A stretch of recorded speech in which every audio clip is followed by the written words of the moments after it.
From the beginning of time, people worshipped the Creator in different ways. The Qur'an tells us in the chapter of the bee, Surah An-Nahl, وَلَقَدْ بَعَثْنَا فِي كُلِّ أُمَّةٍ رَسُولًا أَنْ يَعْبُدُوا اللَّهَ وَاجْتَنِبُوا الطَّاغُوتَ. And verily we have sent to every nation a messenger, that they worship Allah and stay away from false gods. So amongst the people there were those who believed in one God, but there were also people who based their religion on natural things. So they based their religions on the movement of the sun, the stars, the heavenly bodies. Also on the natural seasons, so whether it's summer season, fall, winter, spring. Also on reproduction, so the mysteries of sexual activity and reproduction within nature. So these nature groups spread throughout the world, and they came in contact with the teachings of Jesus, Isa alayhi salam, when some of his followers ended up in Greece and in Rome.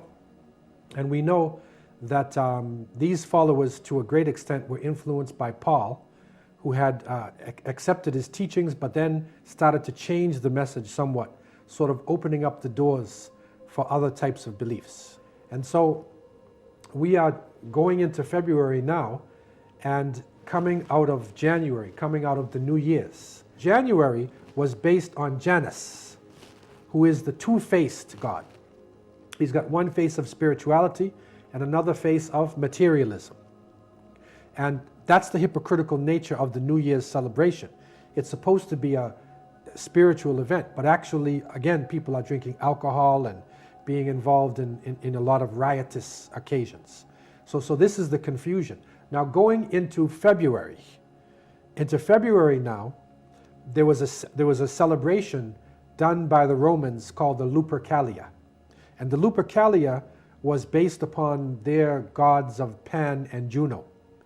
And they also, February is actually named after one of their gods as well. And so this is a time where you're coming out of the winter and you're going toward the spring season. And so they used to have large gatherings of young people, and they would take the name of women, put them in a large container, and the men would choose them and literally have a sexual relationship. So it was based upon this, Cupid concept. The Greek word is eros, erotica.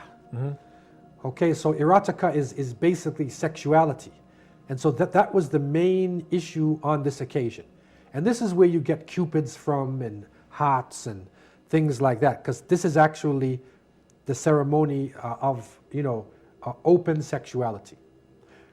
What happened was they combined this with an individual named Valentine, who in the Roman times, in the 3rd century of the Roman era, he was protecting young people. The Romans said no marriage, because we want men to fight strong in battle, so we're not going to let you get married. Valentine, a religious priest, he disagreed with this. They put him in jail. He went against the state. Eventually they executed him. And on the day of his execution, he wrote a letter to 2 of the young people getting married, and he said, "From your Valentines." So that's where Valentine, he's Saint Valentine's.